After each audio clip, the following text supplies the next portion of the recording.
Well, I'm here now with Bill Gaede.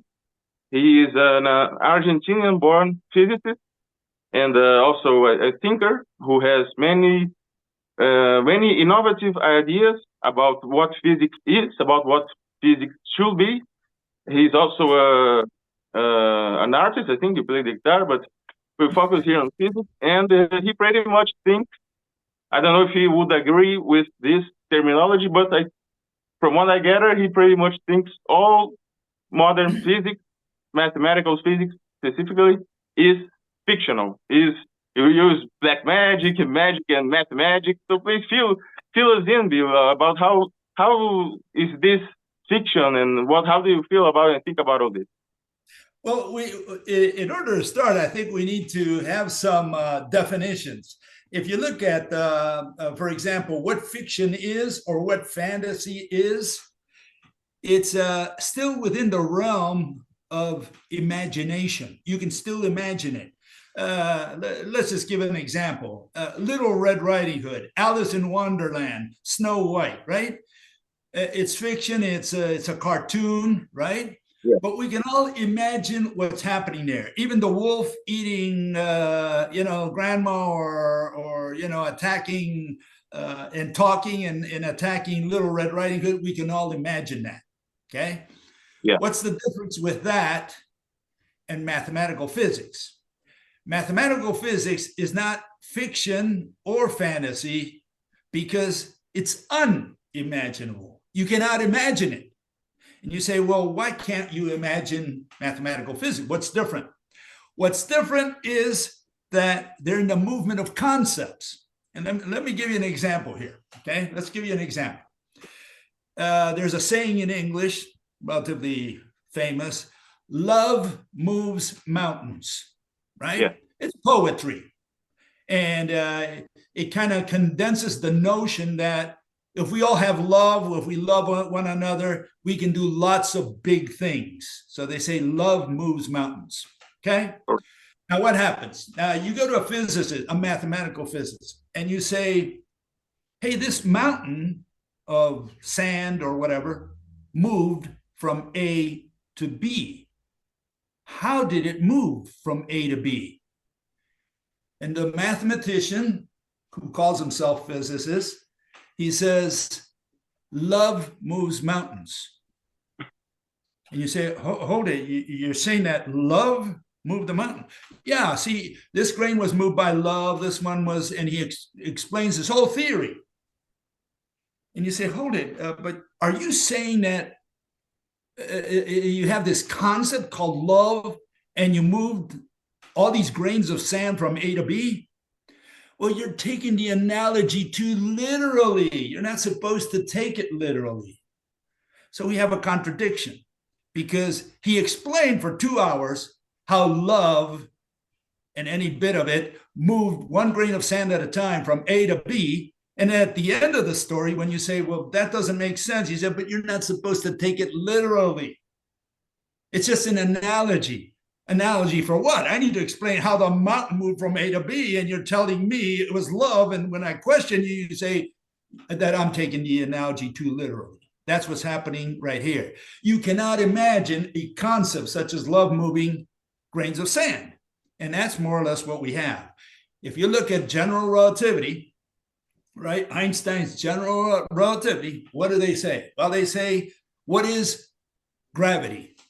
Well, gravity is the warping of space, time, right? We're warping space and we're warping time. What is time? Time is a number line. It's not a dimension. It's not a coordinate. It's not a vector. It's a number line. Mathematicians only work with number lines. And so you ask them the question, why doesn't the Earth that goes around the sun, why does it fly out of the solar system? And he says, because space-time is warped. And they show you a picture.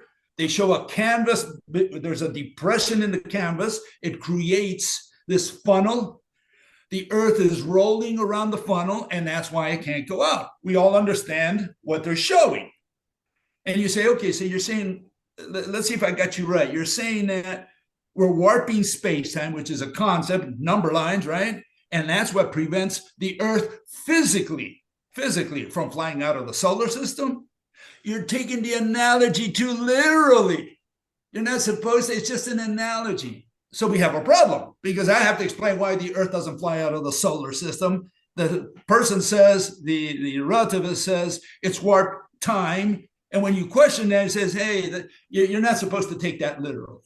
So what have we understood about the mechanism of why the Earth doesn't fly out of the solar system?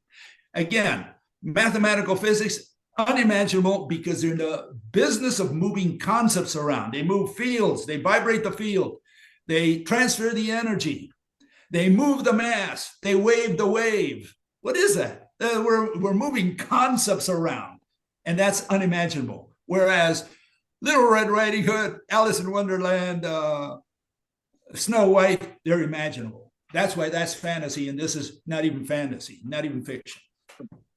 So what you seem to be implying is that in a value scale, let's say, current physics would be sort of even inferior to fiction itself, in a way. It's irrational. I call it irrational because you cannot even imagine it. If you could imagine it, you could say, okay, it's a theory. I don't like it, but okay, but I can at least visualize it. I can make a movie of it. I cannot make a movie of warping of space-time, which they do. They illustrate a canvas, a trampoline that's being depressed downwards for whatever reason downwards. They illustrate it and they say, don't pay attention to that. If you want to understand it, you got to take math at college level. Well, I'm going to ask you some questions about your opinions about how this may be used, like maybe in a social engineering. People watch sci-fi movies and they all talk about those black holes, the time travel, warp space. I understand, and we're gonna get to your mechanism, which I'm familiar with for many years now, the rope hypothesis, the torsion. We're gonna get to that because you affirm physics has to be done with objects, and they are doing it with concepts, but they try to mask it somehow. You affirm warp space-time cannot be an object.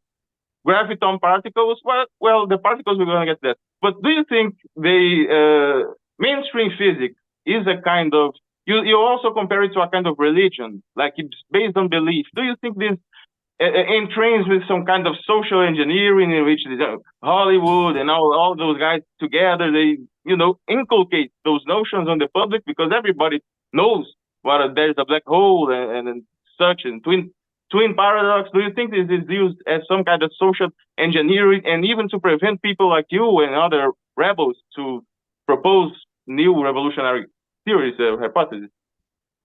Well, the way I look at it, I don't wear a tin cap. The tin cap is saying there that means that you think everything's a conspiracy. So they say, hey, you're wearing a tin cap. Well, I don't wear a tin cap. I don't think there's a program or some kind of directed thing up there to prevent people from coming up.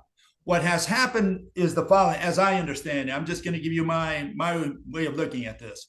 Since the 17th century, where you had Newton, you had Galileo, you had René Descartes, Huygens, and other so-called physicists, mathematicians who wanted to understand how the universe works, they went out there and they said, look, we need two things. We need experiments, which Aristotle did not have, and we need equations. So they developed equations far beyond what the Greeks did, okay? So they began to develop equations and do experiments, observations. Based on that, they developed the equations, okay? So that was the starting point, was known as the scientific method, the revolution, right? Scientific revolution, they call it. Okay, so what happened? We're doing the scientific revolution now for 400 years. Now we're or maybe a little more. We're in the year in the 21st century now. Okay, so fine. What has happened? We've done experiments and we've done observation. We've done equations. But here's an experiment, right?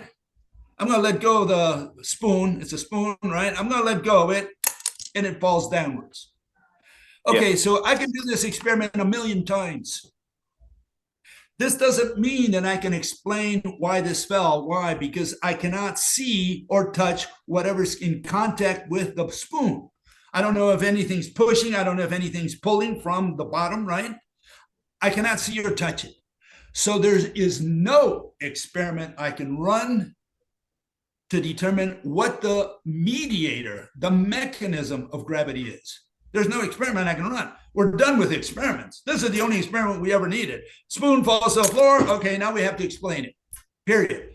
And so these people are still using the scientific method that was created in the 17th century, which is experiment, observation, prediction, and equation. And the problem with that is none of that serves to answer the question we want to answer, which is what causes gravity? Why do things fall downwards towards the center of the earth? So we have a problem because the method doesn't help. And all these people, they just followed this for 400 years, from one generation to the other, teaching the same thing to the next generation. And this is what they're born with. This is what they study at the university. And this is what they repeat. And so the problem is we have the wrong people trying to answer the question of what causes gravity, what is light, how does an atom work, why does a magnet attract another? Here we have two little magnets, and you can see it attracts them. We say, how does it do it? Well, what's the magic? And all we need to answer is, this is a simple thing. This is the whole universe for magnetism here, right? And these people are the wrong people to answer the question. And what's the problem? Because for 400 years, they've been doing the same thing over and over again. Experiment, equation, experiment, equation. That's what they expect. If you want to answer the question of what is gravity, you have to go to college. You got to go to the university. There you get brainwashed to repeat the same thing we've been doing for 400 years, which is experiment, observation, equations, and predictions. And so they haven't gotten out of that. It's not that there's a conspiracy. It's that's what they do. Those are the people who are in charge of physics, and we all have to live with that because it's like I say, it's like in the 4th century. In the 4th century, you had the monks, and they were the only ones who could read, the priests and the monks. And so here were the people, the agricultural, the farmers. They didn't know how to read or write. They went to church, and here was the only person in the town who could read and write. And he would say, oh, this is what God says. This is what the Bible says. And they had to believe it because they had no other choice. They didn't know what was going on. They had to believe the priest. And today the priests are the mathematicians. We all go to the mathematician. The mathematician tells you, look, this is what we proved. Here's the equation. We know it all. And people say, well, I don't understand anything about math, so you have to accept it. And so it's not that there's a conspiracy. That's the way things are because that's the way things developed. Okay. And then anyone who doesn't follow that is excluded and becomes an independent researcher like me. Well, so there's no conspiracy, no tin cap. Okay. I understand your point of view, and I agree. You don't have to say to believe it's a conspiracy, but it's pretty much you say people are brainwashed into the kind of a cult mentality. Would you agree? Do you think maybe?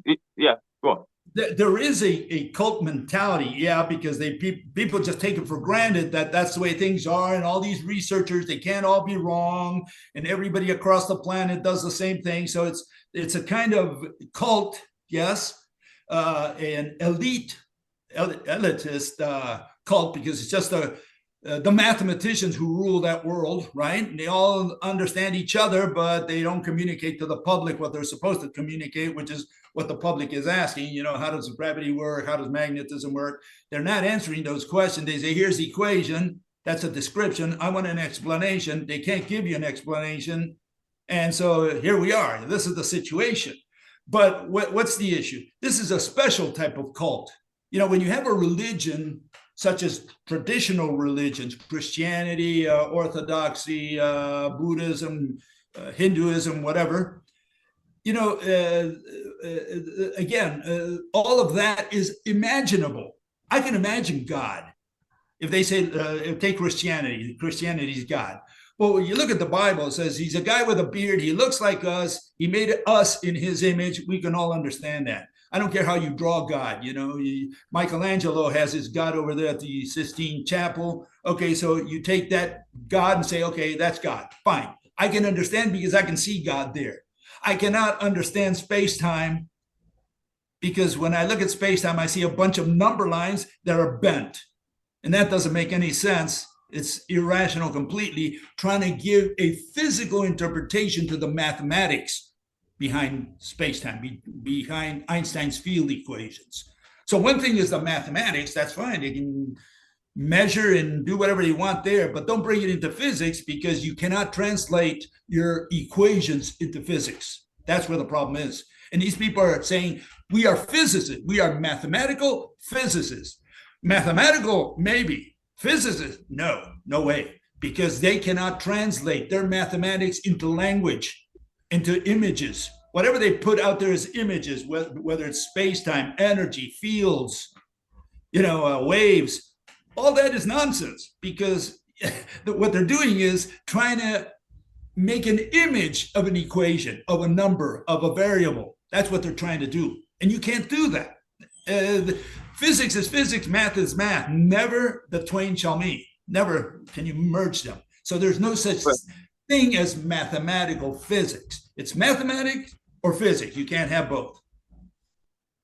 Well, would you say also it's irrational? You just stated, explain why. Yeah, do you think, and if we go to the Copenhagen interpretation, for example, and we know the conferences there were many debates. Some of the guys didn't want to accept because they thought it was irrational. They say, well, we can't know what reality is. It's quantum. It's a wave of probability. Niels Bohr championed this interpretation. It's a wave of probability which is indeterminate. It's a mess. So what do you think the public, the general public, what do you think this has an impact on if it's irrational and it says something like the Copenhagen interpretation, which I'll add up later so as to we save time. I will explain later in the video. Do you think this has an impact on the general mentality? If it's irrational and it's based on things that are spooky and stuff, do you think this makes society in general less smart, more irrational, worse in any way? Or do you think it's just irrelevant? It's relevant more for the physics area, or do you think it leads in? I think it's worse than that. I'm sorry, but I'm going to give you my opinion here. I think it's worse than that. I think it's apathy. People have lost interest in physics and science, in explanations, not the technology. The technology, people confuse technology with science and say, oh, look at all the technology we have. We have all these smartphones and we have all this, we send rockets to the moon and whatever. So people think that, oh, the scientists must be doing all right because look at all the technology we have. It's like if technology were a way of confirming the theories. So they say, look, if quantum were wrong, if it were irrational, if it were whatever you say, then we would not have computers. If GPS were wrong, we wouldn't. If relativity were wrong, we wouldn't have GPS. That's their way of thinking, and it's really that. Are we going to say that because computers work, it proves quantum, which says that a particle can be at two places at the same time? Does the fact that GPS works means that time is something you can stretch and you can drag around the Earth, as proven supposedly by NASA's Gravity Probe B? So we have a problem with the physical interpretation that they're giving us. And I think what has happened, people have lost total interest. There's apathy. And so it's not like people say, oh, we're dumber now. It's like people don't care. That's on the side of the public. On the side of the mathematicians, it's much simpler than that. They say, that's philosophy. They don't say, they say, it's not physics. Oh, you're talking about metaphysics. You're talking about philosophy. We don't care about that. We don't do that. We do math.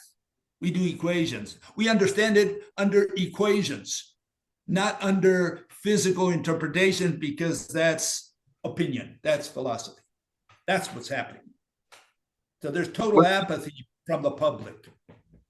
Yeah, I agree. But at the same time, they put on all this, light show about the black holes, and I'm not saying I'm here. I'm an agnostic here about all this. I'm not a physicist. I respect very much your hypothesis, but I'm not advocating for one or another. I'm giving you the space to tell your hypothesis.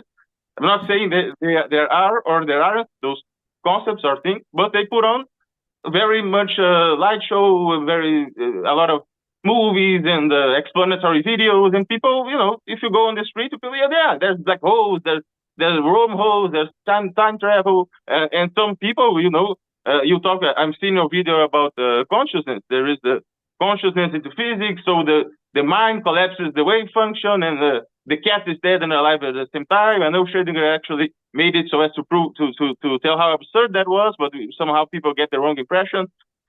Quantum physics tells people that reality. Richard Feynman said reality, we can't understand it. It's irrational. Niels Bohr said there is an irreducible substrata which we can. It's reality is irrational. Don't you think maybe this causes what's irrational is the explanation. And let me just say something else about that. People, the common man out there, he doesn't care too much about all this sophisticated stuff. He doesn't understand it all because the mathematicians are telling them in their faces, we don't understand it either. You have Richard Feynman saying we don't understand it. We don't understand quantum mechanics. So, but this is the issue is that people out there, they say they like fantasy, and there's one fantasy that they can more or less illustrate. They say, look, there's a black hole. Okay, what's a black hole? Well, it sucks everything in the universe, turns stars around. And so people more or less have an intuitive notion of what the mathematicians are saying, and they like the fantasy. They say, oh, look, what happens if I fall into a black hole? Well, I can end up through a wormhole in another universe. Oh, that's fun. That's great. I love that. It's just the thought that they get. They don't care if it's real or not, but they like the fact that they can dream about it. They can visualize something fancy. And so they don't have their feet on the ground when they're thinking about that, but they don't care. They like the fantasy, the fiction of it, the fact that they can dream about it falling into a black hole, being stretched, spaghettification as they call it, and end up in another universe because they weren't destroyed by the singularity, et cetera, et cetera, et cetera. And so part of the problem is that people want to believe in fantasy, and that's why to a great degree, a lot of this stuff has had success in mathematical physics, putting that into the public, because the public first doesn't care about reality, and second, they like the fantasy of that. Hollywood loves to make movies about that kind of stuff, like, oh, you fell into a black hole, this is what could happen. And this is a documentary because this comes out of mathematical physics, this comes out of Cambridge and Harvard. So it's like Interstellar. That we live in. Yeah, this is what we ended up with.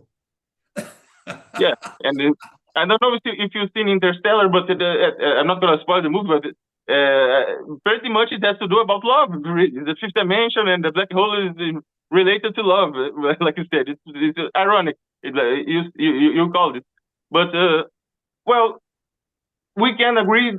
Science, the new what used to be the priesthood is now current mainstream science. That's a fact. Yeah, Alice in Wonderland has become real now. You can fall not into a rabbit hole, you fall into a black hole. Yeah. Forever. But never reach the singularity.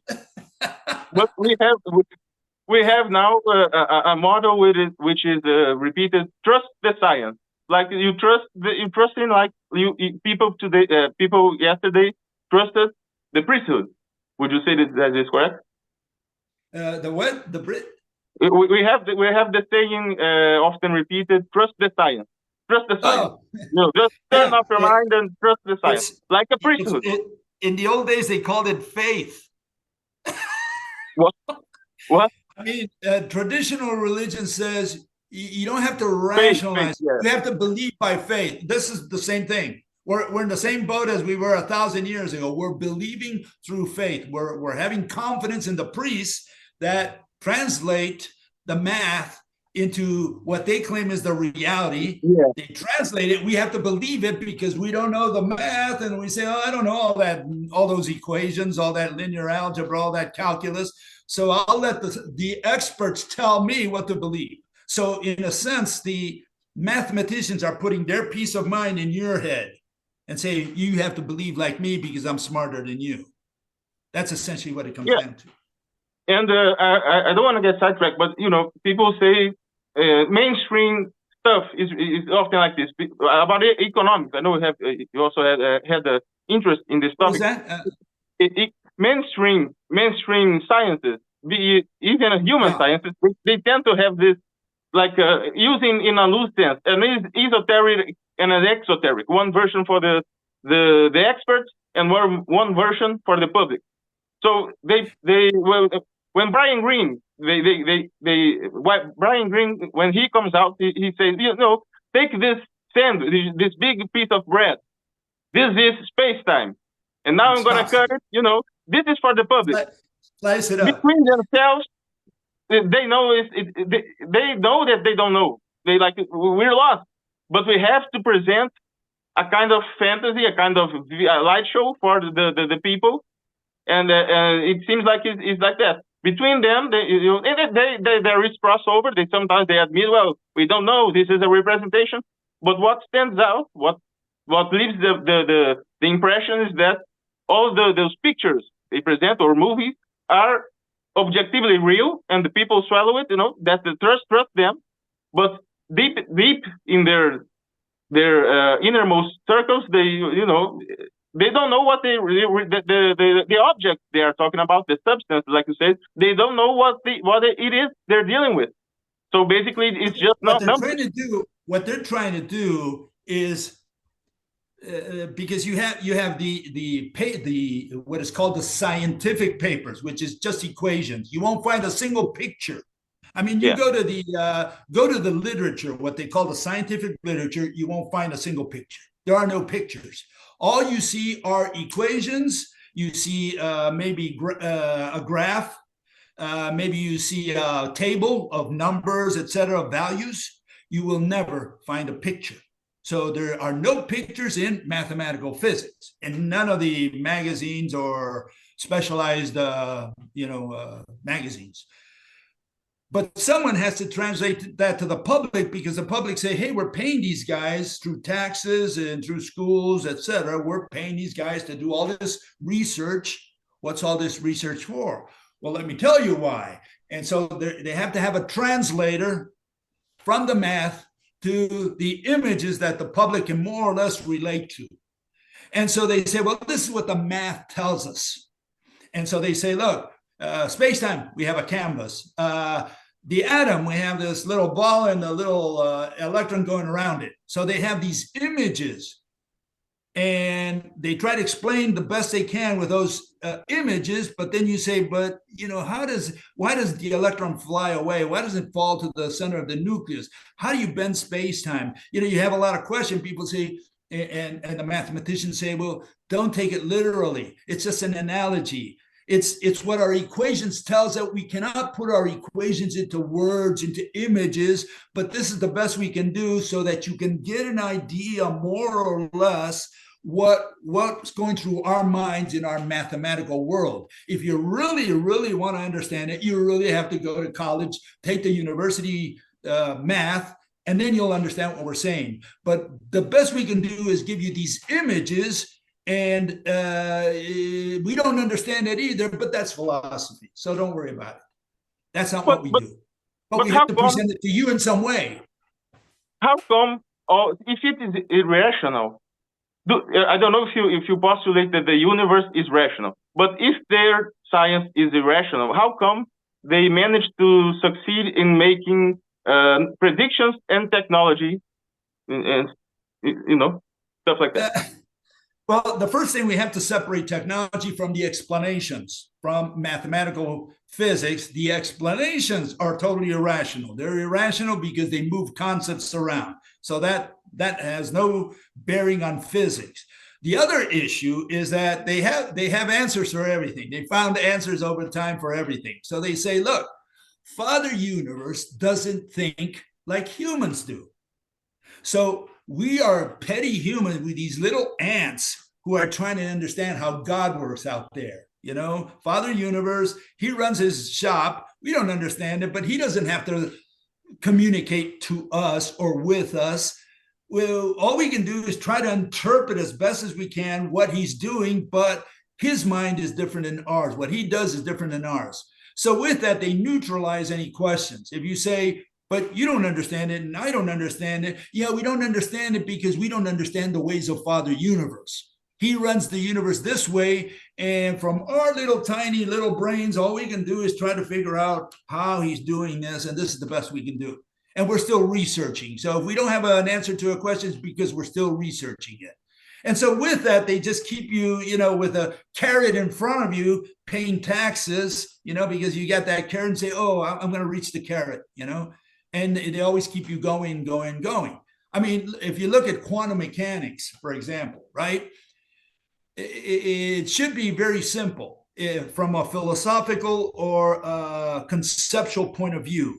There should be an ultimate particle that makes up everything, because that's what quantum is about. Saying, look, if it's a particle, there should be an ultimate particle that makes up everything. The muon, the pion, the electron, the proton, all of them, right? And what do they say? They say, well, here's the pion. Okay, what is it made of? Well, give me more money. I'll build a bigger collider. I'll smash 2 pions or 2 muons or whatever. I'll break them up and I'll tell you what I'm made of. Okay, so you give them more money. They make their collider. You collide 2 particles, 2 muons or whatever, and they say, okay, what is it made out of? It's made of 2 charties.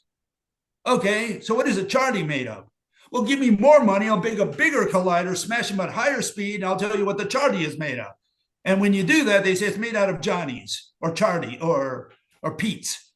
But that's about and this is a conceptual. This is not an issue of running experiments. This is a conceptual issue. You should be able to go in there and say conceptually there should be an ultimate particle that is indivisible that makes up everything else. And that's not what they do. They say an electron is an elementary particle. Okay, what's an elementary or fundamental particle? It's one that is not made of anything smaller. Great, we're done, right? So the electron should make up everything else. And they say, no, they say it's an elementary particle because so far we don't have the technology to break it apart and tell you what it's made of. Give us more money and maybe we'll be able to do it.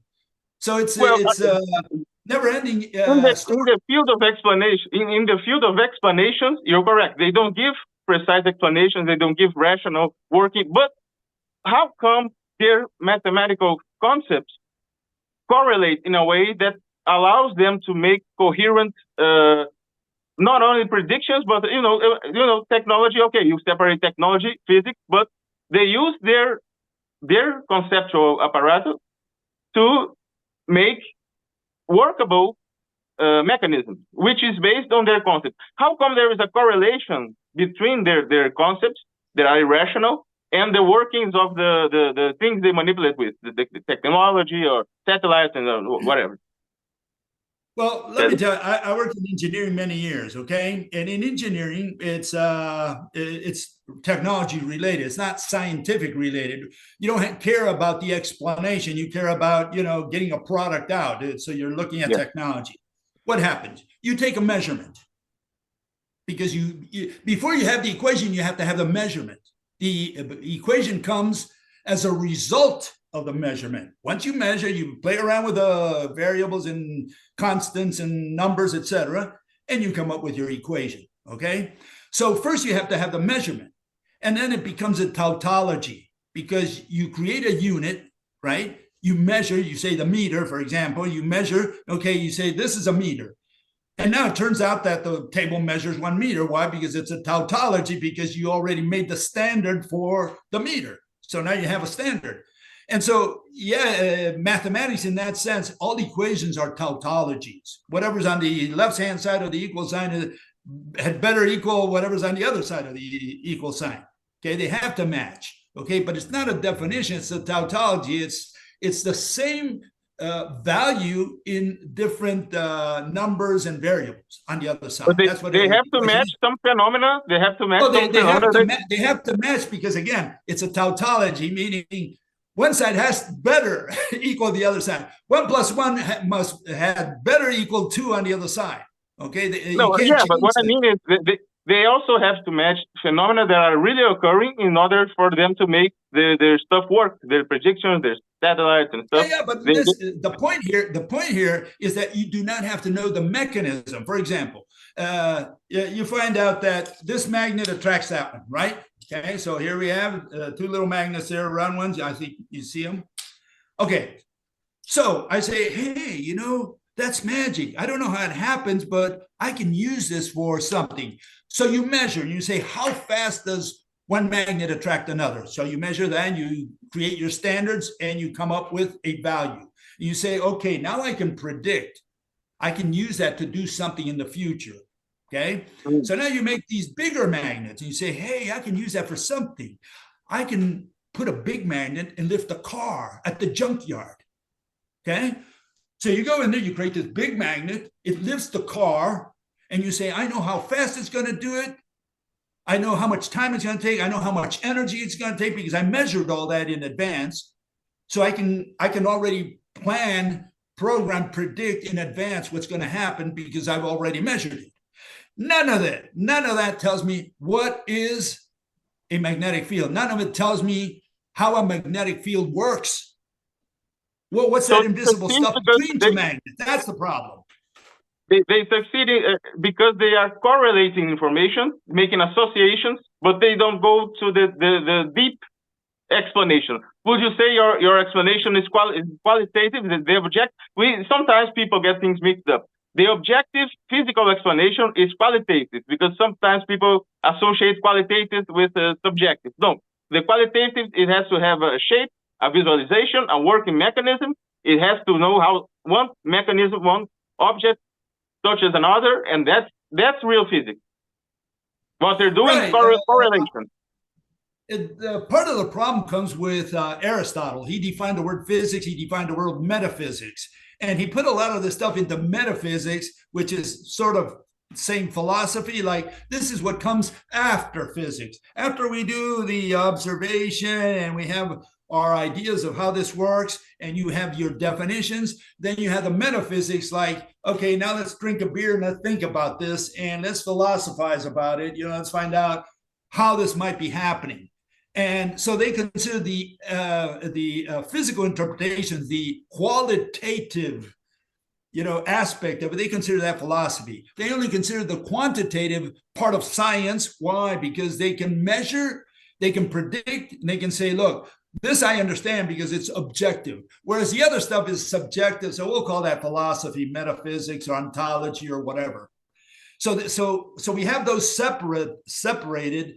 And what they've always focused on is just the mathematics aspect of it because it's objective and that's what they call science.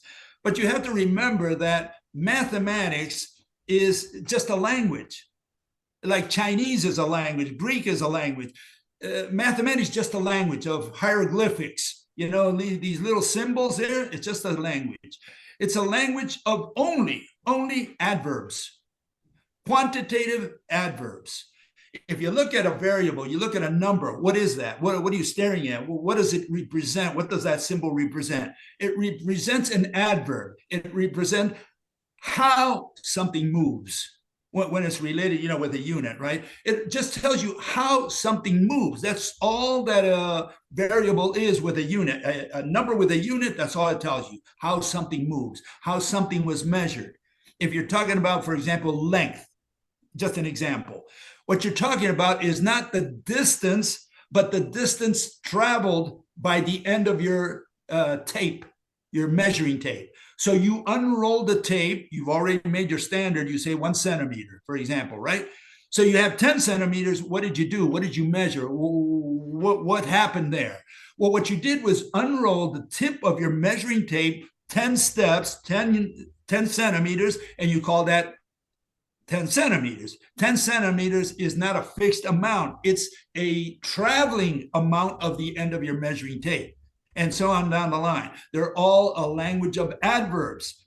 And with that language of adverbs, which is what mathematical physics, the ones dealing with units is, that's all it is. That has very little to do with a qualitative explanation of why, what causes, what's the mechanism. Those two are two separate things. And those are the questions people ask, which people associate with physics. They say, look, I want to know why the pen falls to the floor. I want to know how a magnet attracts another. And these people say, well, here's the equation. But that's only a description. Yeah, I want an explanation. I want a qualitative explanation. They say that's philosophy. And so we never get to the philosophy. Here we are 2,500 years later. We don't know what gravity is. We don't know what magnetism is or electricity or how an atom works. We have no idea of any of that. All we have are descriptions, quantitative adverbs, mathematics. Well, Bill, I'm going to go a little off the record here. I know this time issue, it's an unfortunate thing. It happened. So would you be so I don't take, we're going to get to our theory to wrap up then. So I don't take much of your time. Would you consider another day, maybe 1 week from now or something like that, making another small 1 hour recording so we can? Yeah, no problem, Pedro. No, so I don't take much because you have to be with your family. We wrap up for now. You expose your theory. I make some light questions. I have time, but I don't want to impose. And if possible, one day we can make another 45 or 1 hour meeting in the future. Yeah, well, we can do a follow up. In fact, next time maybe we can deal with the rope hypothesis. Yeah. Would you like to talk a little about the rope hypothesis now, or your choice? If you give me a second, because maybe I give you one picture that is worth 1,000 words. Oh, all right. 1 second. Let me get this. Folks, Bill is going to summarize 1,000 words in one picture. In one picture. I made this because, sometimes people ask impromptu questions and you're not ready. So I thought I'd do this. Okay. I hope you can see this. This is what we all learn in high school. Yeah. That's known as an electromagnetic wave. It's made out of a magnetic field and an electric field. The atom that you see on the, what is it? On the, this is from my left, so we'll see. Right. We'll see. I'm upside down here. Okay. Anyways, the atom goes back and forth. It does its quantum jump, and it creates that wave which travels one way outwards. Okay. Yeah. So far, so good. So we all learned this in high school. We say, look, the atom pumps back and forth. The electron goes back and forth. It creates what is known as a quantum jump. It creates this electromagnetic wave, electric field, magnetic field. It goes outwards one way. They call it energy. Okay, so far so good. Okay, now here's the real picture. Okay, we're going to replace that. Let me put it this. We're going to replace and we say what they've been always analyzing is a rope. Okay, so what you're staring at there, that electromagnetic wave has always been a rope. Okay? A DNA-like rope. And you can see that it's not going outwards in one direction and going off to nowhere. It's attaching one atom to another atom here. Okay? When the atom pumps back and forth, expands and contracts, it torques the rope, and that explains the speed of light. The reason light is so fast, you take a rope, you can do this at home, no problem. It's simulated at home. You can see everything, by the way, from the rope model, you can see everything. If you torque a rope, torquing, right? If you torque a rope, right? The signal is the fastest thing imaginable. If you tie a rope, for example, your grandmother's clothesline, where she hangs her stuff, just make it as tight as possible. Put 2 clothespins, one at one end, one at the other end. You move one clothespin, the other one moves instantaneously. A torsion wave, a 3D torsion wave, is the fastest thing that anyone can imagine. There's nothing faster than that, because It goes nowhere. It just torques in situ, and it's already at the other end. The signal is already at the other end. It explains the speed of light.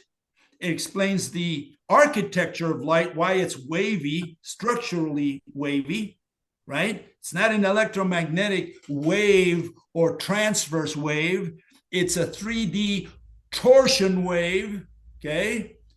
And it explains a lot of things, among them entanglement. Entanglement means what? Means that if you have two particles, this one communicates with this particle at faster than the speed of light. Why? Because if they're at opposite sides of the universe, this is from mathematical physics, I'm not inventing this, okay? If they're opposite sides of the universe, if this one goes clockwise, this one instantly goes counterclockwise. And if you switch them around, they instantly, through space, one side of the universe to the other side of the universe, this one goes counterclockwise, this one now goes clockwise. And so I like to show this, okay? You tell me, okay, what you see. In what direction is the rope turning for you, for your eyes? You got to lift a little higher. Clockwise for me. It's clockwise. For me, it's going counterclockwise. Let's turn it around. For me, it's going clockwise now. How is it going for you? Counterclockwise. Exactly. That's what they've been measuring for entanglement for who knows how long. We can answer many of these questions with a rope model because there is no action at a distance. For gravity, for entanglement, for the gluon, which holds the atom together, the quarks together, one quark to the other. None of that is action at a distance. Action at a distance is the scientific term for witchcraft. It's an action that happens without a mediator. It's called witchcraft or black magic. It's voodoo. And so some magicians, some mages, they look, magic is real. And some people here in the documentary are going to say that. Listen to this. When you go to see a magician, there's a magician on stage, right? Maybe he's cutting the lady in half or whatever, right? It's a trick. Yeah. You just don't know the trick, how he did it, but you say, hey, that's a trick. You don't think that's real black magic, that it's done by, something out of the world. You say, well, I don't understand how he did it, but we call it magic, but what it is real physics that the guy just tricked you. Yeah. Mother Nature's tricking us. She doesn't do black magic. Yeah. Okay, Pedro, we can go into a little more detail next time, no problem. Let's do that. We'll sketch something. And you speculate also DNA might be a kind of crystallization of this same shape? This is DNA. In other words, if you look at collagen and you look at some of the, the hydrocarbons that we have out there, they're all elongated entities, twisted entities. And DNA, I think, got its model from the rope. I think it imitated the model of the rope. It's very likely. I mean, Mother Nature's wise in a certain way, Well, Bill, to wrap up, I hope we meet next time, but to wrap up, one of the most important aspect, not an aspect, the fundamental from your theory, which is, I had trouble understanding. I thought it was only bundles of atoms that were connected. No, you say every single atom in existence is connected by ropes or threads. I don't remember the correct term. Yeah. Every single atom is connected to every other single, literally, atom in existence. All of them are connected directly to each other, physically, to all of them. Not one of them misses rope connection. Is that correct? Correct. I had trouble in the beginning. There's two things. There's something else that you should add to that, and that is not only are they connected, but gravity goes through atoms. You can stand behind a wall. Yeah. And gravity will get you anyways. In other words, let's say you're falling from an airplane, right? You can put a wall. The wall will fall together with you. You can't say, "Oh, I'm protected against gravity. I put a wall in front of them." No, goes right through the atoms of the wall. So not only are they all connected, but they go through the atoms. That's important too to show the model. We have to explain those two things. And they make up the atoms as well. Aside from that, yeah, that's why that takes a little longer to explain all that, but we can do that next time. So there are no parallel universes. There is no. This is all science fiction. Maybe there's one possibility, just one possibility here, and that is, let us assume every atom in our universe, in our group of matter, let's say all those atoms are connected. Okay, for the sake of argument, there could be another parallel universe out there where all the atoms are connected there and none of those atoms are connected to our universe. Then you would have multi-universe, parallel universe. Other than that, this is it. All atoms are interconnected in what we call our universe. Well, to sum up, thank you very much, Bill. To sum up, Bill Gaede has a theory which explains gravity, explains light, the architecture, the form of light, explains many phenomena, has relations to possibly biology, we'll talk about even the sexuality, explains a lot of things, is rational, has a dynamic picture, has a mechanism, has a picture, it can be explained to children easily, and well, it might as well be true. It makes a lot of sense. It makes a lot of sense. True is an opinion. All we can do is enrich our minds and say, well, this is a different view. Well, it is for me, and it makes a lot of sense. For me, it is rational. It is rational. Bill, thank you very much for your time. Thank you very much. I recommend everyone check out Bill's channels, the books, everything. I think that, maybe the future is the road in the future. Who knows? We'll find out. Yeah, we'll find out. Thanks a lot. Thanks a lot. Sure. Have a good day. You too.